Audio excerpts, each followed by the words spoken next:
नमस्कार।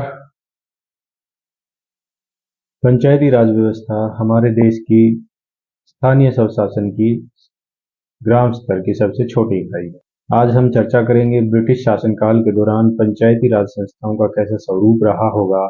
उस वक्त पंचायती राज संस्थाओं के लिए अंग्रेजी सरकार ने किस तरह से कार्य किए होंगे।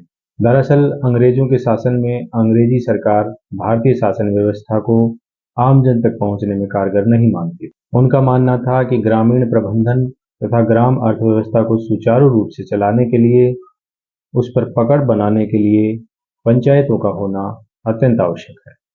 इसलिए वह पंचायतों को सुदृढ़ करना चाहते थे। इसी के चलते शहरों में नगर पालिका जैसी संस्थाओं का भी उद्भव अंग्रेजी शासनकाल के दौरान ही हो गया था। अंग्रेजी शासनकाल में साल 1863 में गांव के विकास के लिए शाही स्वच्छता आयोग का गठन भी इसी क्रम में किया गया एक प्रयास था। गांव की सफाई व्यवस्था की दुर्दशा का वर्णन करती यह रिपोर्ट ग्रामीण स्वच्छता को प्रेरित थी। सफाई को अत्यंत महत्वपूर्ण मानते हुए गांव की स्वच्छता को आवश्यक माना गया। साल 1907 में चार्ल्स होब हाउस की अध्यक्षता में शाही विकेंद्रीकरण आयोग का भी गठन किया गया। लोगों की आम राय थी कि सत्ता का विकेंद्रीकरण होना चाहिए। आयोग ने कहा कि शासन व्यवस्थाओं की शुरुआत ग्राम स्तर से होनी चाहिए। इसके अलावा आयोग का यह भी मानना था कि पंचायतें ग्रामीण विकास एवं दिन प्रतिदिन के कार्यकलापों के अलावा न्याय संबंधी कार्य भी देखें। गांव की सफाई व्यवस्था, तालाब, कुएं, सड़क का निर्माण, प्राथमिक शिक्षा से संबंधित तमाम प्रकार के कार्य ग्राम पंचायतों को दे दिए जाएं, ऐसा इस आयोग ने सरकार को रिपोर्ट किया। इसके अतिरिक्त पंचायतों के पास वित्त की कमी भी न रहे, इसलिए आयोग ने इसके अलावा कई सुझाव उस वक्त की ब्रिटिश सरकार को दिए। शाही विकेंद्रीकरण आयोग का सुझाव था कि जिला बोर्ड भूमि कर के रूप में जो कर लेते हैं उसका एक हिस्सा ग्राम पंचायतों को भी दिया जाए।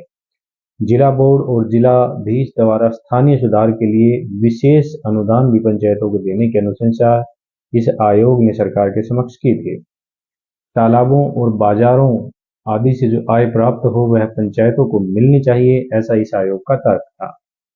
उन मुकदमों की फीस मामूली रखी जाए जिनकी सुनवाई पंचायतें करें, अर्थात जो न्याय संबंधी अधिकार देने की आयोग बात कर रहा था, तो जिन मुकदमों की सुनवाई पंचायतें करें उनकी फीस मामूली रखने का सुझाव भी इस आयोग ने सरकार के समक्ष पेश किया था।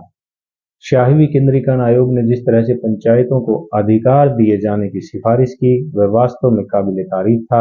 आयोग पंचायतों के महत्व को भली भांति से समझता था।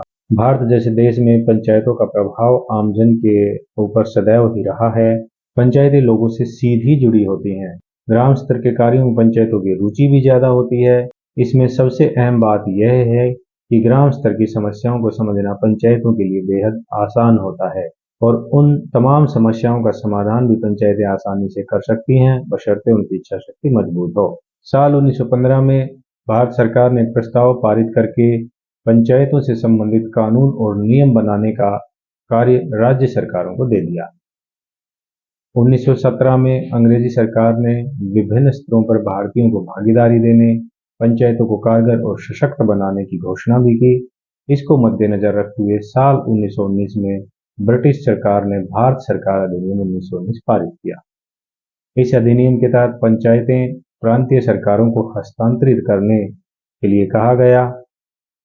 इसके फलस्वरूप साल 1919 में ही बिहार स्वायत्त शासन अधिनियम लागू हुआ। साल 1920 में बम्बई ग्राम पंचायत अधिनियम लागू हुआ। इसी साल उत्तर प्रदेश ग्राम पंचायत अधिनियम और साल 1922 में पंजाब अधिनियम भी पास किया गया। साल 1925 में असम स्वायत्त शासन अधिनियम पास किया गया। देश भर के विभिन्न रजवाड़ों में पंचायतों से संबंधित अधिनियम इन वर्षों में पास किए गए।